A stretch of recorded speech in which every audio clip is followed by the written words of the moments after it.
Hello. All right. Let's see what emerges today.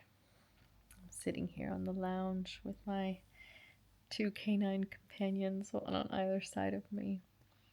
They're tuckered out. We went for this really beautiful long walk around the lake at Great Windsor Park today. So that was lovely. And and now I'm sandwiched between them. They're such beautiful dogs.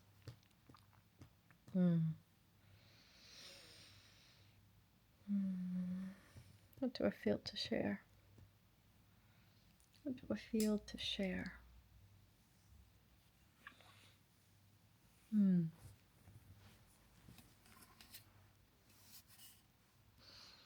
Maybe I feel to talk about the two sides of the coin,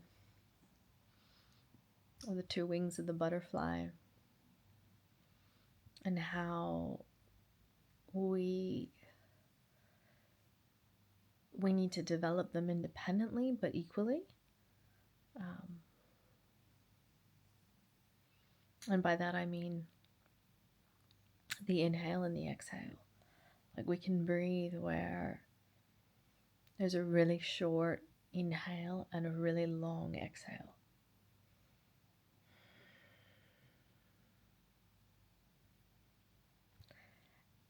And we can even make it so that let's say the inhale is 2 breaths, and then the exhale is like 8 breaths, 4 times as long.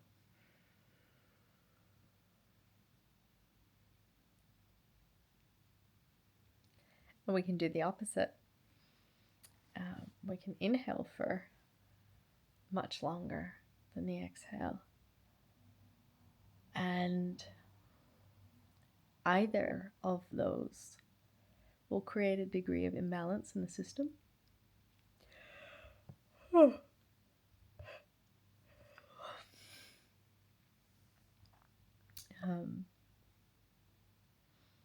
Fun fact, yawning. Yawning is the body's way of trying to take in more oxygen.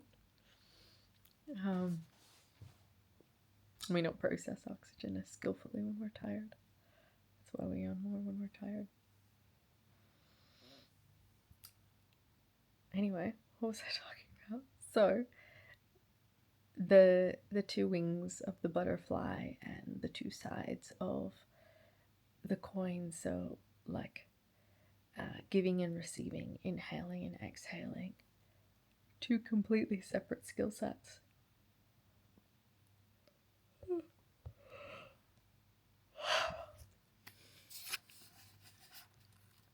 And sometimes people spend a lot of time perfecting their ability to give, and not so much time recognizing that receivership also needs to be cultivated. The ability to receive, opening the channel to receiving oxygen or guidance, wisdom. If you haven't watched any of these other episodes, if you're brand new to this practice, this whole Div's Daily Devotion, this entire playlist of videos is the practice of just letting the mess be the message and just seeing what's true there in the moment. And what I feel to speak about. And often I yawn. Right now my eyes are stinging, actually. Right now my eyes are stinging a little bit. Oh. Yeah. Oh.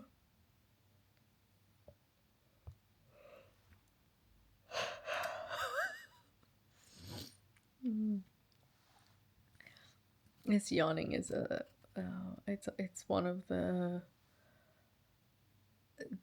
ways we a cue of subconscious integration and processing.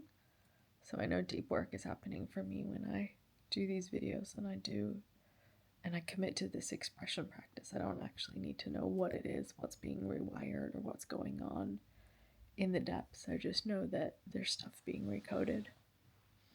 And that's why it's so, so important that we don't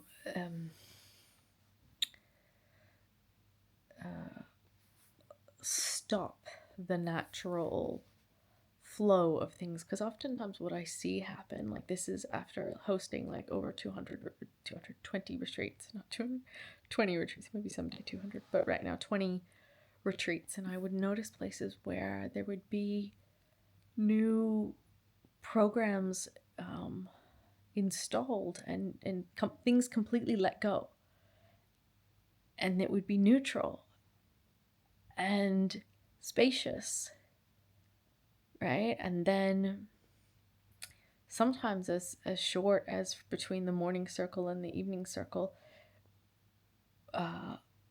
this is with people that didn't have the weren't so established in the practice of letting go and leaving it that way, that it would be picked up again, and it was like the program would be reinstalled, because it would be a sense of like, I don't know who I am without this story. And that's the thing.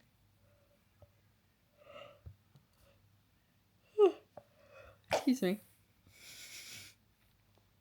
It takes so much courage to meet ourselves in a place without stories, like, and this is like just takes so much internal anchoring and power to reside in the ever-present mystery, because that is the truth of that is in actuality the truth of life, you know, the divine unfolding, the ever-present mystery. And we often create all of the narratives we create, every narrative we have is some sort of coping mechanism to ease a level of discomfort from, I have no idea what's coming, none whatsoever, no idea, you know. And if we're quite sovereign in ourselves, that's okay. That's not a cause for concern. It's like, I have no idea what's coming. It's fine, you know, because I know that I can adapt and adjust and meet the moment, and you know, and she'll be right. So that level of awareness in a soft, relaxed way takes quite a bit of training. I actually don't know anyone, have never met anyone or heard of anyone or read about anyone who didn't train in some way, right? Training can be through meditation.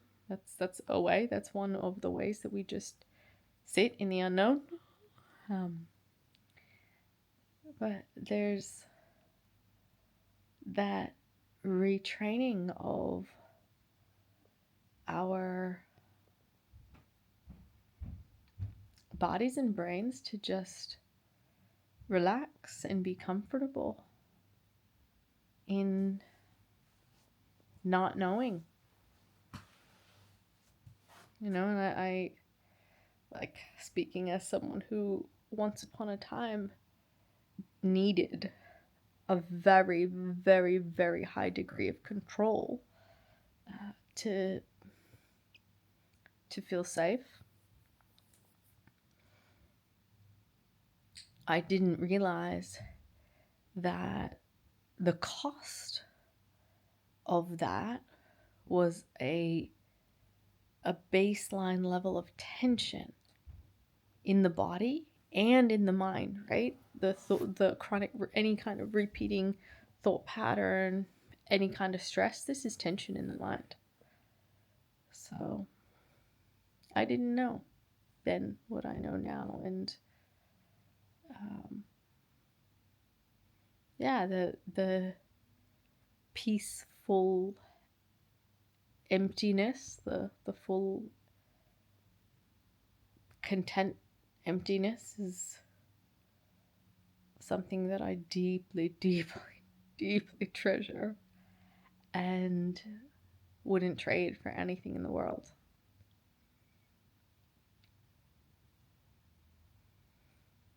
Yeah. So how does that connect to the two wings of the butterfly, of, you know, the heads and tails of the giving and receiving, the inhale and the exhale?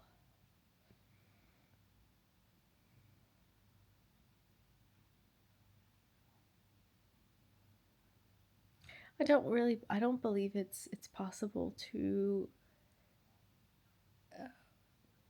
be sovereign or self-actualized without those imbalance, unless we're truly integrated in that way. Like, we've healed with the both, like, there's been deep work happening, healing happening to heal the masculine wounding and the feminine wounding, the mother wound and the father wound. And so both of these capacities we can deeply receive, and we can give just as deeply. We can share just as purely, and both of these from a very equanimous, neutral, non-attached way.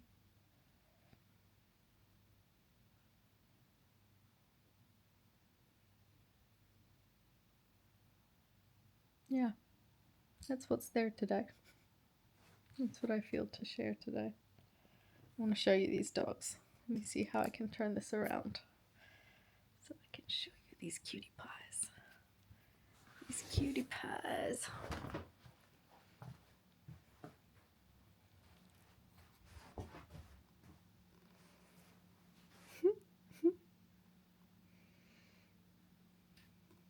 There we go.